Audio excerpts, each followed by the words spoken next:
میں حافظ محمد جمیل صاحب سے گزارش کرتا ہوں کہ وہ آئے اور تلاوت قرآن مجید سے اس کانفرنس کا آغاز کریں. السلام علیکم ورحمۃ اللہ وبرکاتہ. اعوذ باللہ من الشیطان الرجیم.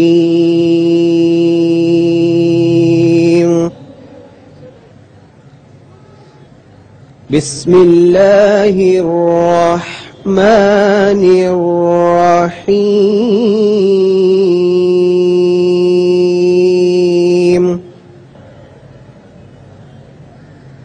اللہ لا الہ الا ہو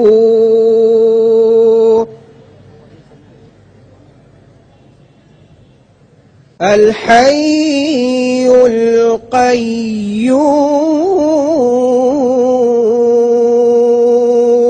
القیوم لا تأخذه سنة ولا نوم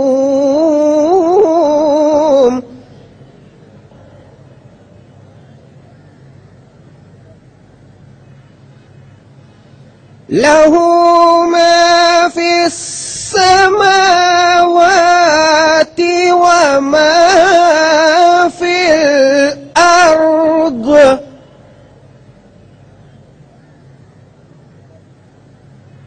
من ذا الذي يشفع عنده إلا بإذنه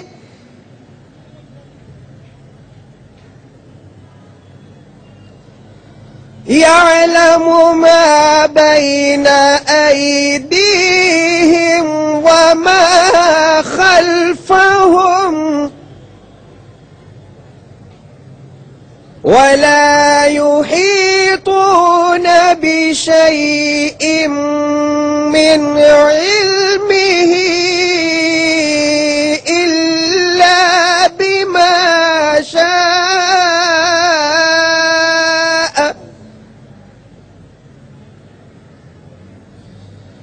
وسع كرسيه السماوات والأرض ولا يؤوده حفظهما وهو العلي العظيم. جناب جنید الرحمان صاحب تشریف لائیں اور ڈاکٹر صاحب کا تعارف کرائیں اور پھر پروگرام کا آغاز کریں. اعوذ باللہ من الشیطان الرجیم. بسم اللہ الرحمن الرحیم. نحمدہ ونصلی علی رسولہ الکریم. اما بعد. معزز خواتین و حضرات، السلام علیکم ورحمۃ اللہ وبرکاتہ. اب میں آپ کے سامنے اس کانفرنس کے خطیب ڈاکٹر ذاکر نائک صاحب کا مختصر تعارف پیش کرتا ہوں. ڈاکٹر ذاکر نائک نہ صرف ایک بے باک بین الاقوامی داعی اسلام و مفکر ہیں، بلکہ مذاہب کے تقابلی مطالعہ میں آپ کا کوئی ثانی نہیں ہے. آپ پیشے کے اعتبار سے ایک MBBS ڈاکٹر ہیں. آپ کی عمر 40 سال ہے. ڈاکٹر ذاکر نائک اسلامی ریسرچ فاؤنڈیشن ممبئی کے صدر نشین ہیں. اسلامی نظریات کی پاسبانی کے علاوہ آپ اسلام کے متعلق غلط فہمیوں کو قرآن، احادیث صحیح اور دیگر مذاہب کے مقدس کتابوں کے ذریعے دور کرنے میں مہارت رکھتے ہیں. آپ کے دلائل منطق اور سائنس پر مبنی ہوتے ہیں.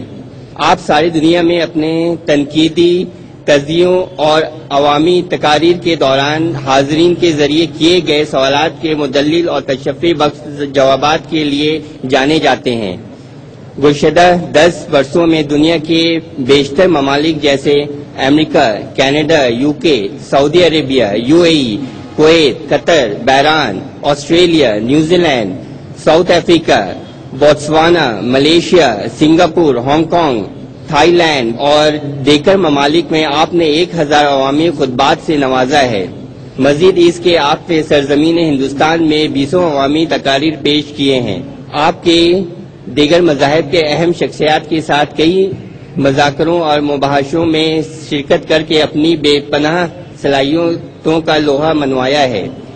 امریکہ کے ڈاکٹر ولیم کیمبل کے ساتھ آپ کا تاریخی عوامی مناظرہ بعنوان قرآن اور بائبل سائنس کی روشنی میں کافی اہمیت کا حامل ثابت ہوا، جو شکاگو میں اپریل 2000 میں منعقد کیا گیا تھا. معروف عالمی داعی اسلام و ماہر تقابل مذہب شیخ احمد دیدات نے ڈاکٹر ذاکر نائک کو 1994 میں دیدات پلس کہا تھا، اور 2000 میں ڈاکٹر ذاکر نائک کو دعوت اسلام کے میدان میں ان کی ناقابل فراموش خدمات کو سراہتے ہوئے اعزاز سے نوازا اور کہا تھا، الحمدللہ بیٹا، تم نے 4 برسوں میں وہ کام کر دکھایا ہے جس کو مجھے 40 سال کا عرصہ لگا ہے. دنیا کے 150 ممالک میں بلا ناغہ ڈاکٹر ذاکر نائک کی پیش کردہ تقاریر کو ٹیلی ویژن پر پیش کیا جاتا ہے. ٹیلی ویژن اور ریڈیو انٹرویو کے لیے آپ کو 12 مدعو کیا جاتا ہے. آپ کے 100 سے زیادہ تقاریر، مذاکرے، مباحثے اور سوالات کے جوابات پر مبنی DVD، VCD، ویڈیوز، کیسٹس دستیاب ہیں. آپ تقابل مذہب اور اسلام پر لکھی گئی کئی کتابوں کے مصنف بھی ہیں. معزز خواتین و حضرات، یہ تھا ڈاکٹر ذاکر نائک صاحب کا مختصر خاکہ. سامعین اکرام، آج کی تقریر کا عنوان ہے عورتوں کا مقام اسلام میں. عزت مآب ڈاکٹر ذاکر نائک صاحب تشریف لائیں. الحمدللہ الحمدللہ والصلاة والسلام علی رسول اللہ وعلی آلہ وصحبہ اجمعین، اما بعد، اعوذ باللہ من الشیطان الرجیم، بسم اللہ الرحمن الرحیم. ان المسلمین والمسلمات والمؤمنین والمؤمنات والقانتین والقانتات والصادقین والصادقات والصابرین والصابرات والخاشعین والخاشعات والمتصدقین والمتصدقات والصائمین والصائمات والحافظین فروجهم والحافظات والذاکرین اللہ کثیرا والذاکرات اعد اللہ لهم مغفرۃ واجرا عظیما. رب اشرح لي صدری ویسر لي امری واحلل عقدۃ من لسانی یفقهوا قولی. اسٹیج پہ بیٹھے ہوئے علماء، میرے محترم بزرگوں اور میرے عزیز بھائیوں اور بہنوں، میں آپ سب کا خیر مقدم کرتا ہوں اسلامک طریقے سے. السلام علیکم ورحمۃ اللہ وبرکاتہ. اللہ تعالیٰ کی سلامتی، رحمت اور برکت آپ سب پر ہو. آپ جانتے ہیں کہ میں اکثر تقریر انگریزی میں کرتا ہوں. چند مواقع پہ جب آرگنائزرز اصرار کرتے ہیں تو میں کوشش کرتا ہوں میری کمزور اردو یا کمزور ہندی میں تقریر کروں، کیونکہ میری تعلیم صرف انگریزی میں ہوئی ہے. اسی لیے ظاہر ہے کہ اس اردو تقریر میں غلطیاں کروں گا. اسی لیے تقریر کے شروع میں ہی میں آپ سب سے ان غلطیوں کے لیے معذرت چاہتا ہوں، اور امید کرتا ہوں کہ آپ میری ان غلطیوں کو نظر انداز کریں گے اور تقریر کے مواد، تقریر کے پیغام پر توجہ دیں گے. آج کی اس تقریر کا موضوع ہے اسلام میں خواتین کے حقوق. آکسفورڈ ڈکشنری کے حساب سے women's rights are those rights that promote a position of social and legal equality of women with men. Oxford dictionary کے مطابق خواتین کے حقوق کے معنی ہیں وہ حقوق جو معاشرتی اور قانونی لحاظ سے خواتین کو مرد کے برابر درجہ دیتے ہیں. آج کے اس تقریر میں میں ان باتوں پر توجہ نہیں دوں گا. میری تقریر ان باتوں پہ مبنی نہیں ہے جو سائنسدان یا غیر تجربے کار ایکسپرٹس خواتین کے بارے میں کہتے ہیں. آج کی تقریر میں ان باتوں پہ کروں گا جو حقیقت اور تجربے سے ثابت ہو سکتی ہے. اگر ہم اسلام میں خواتین کے حقوق ویسٹرن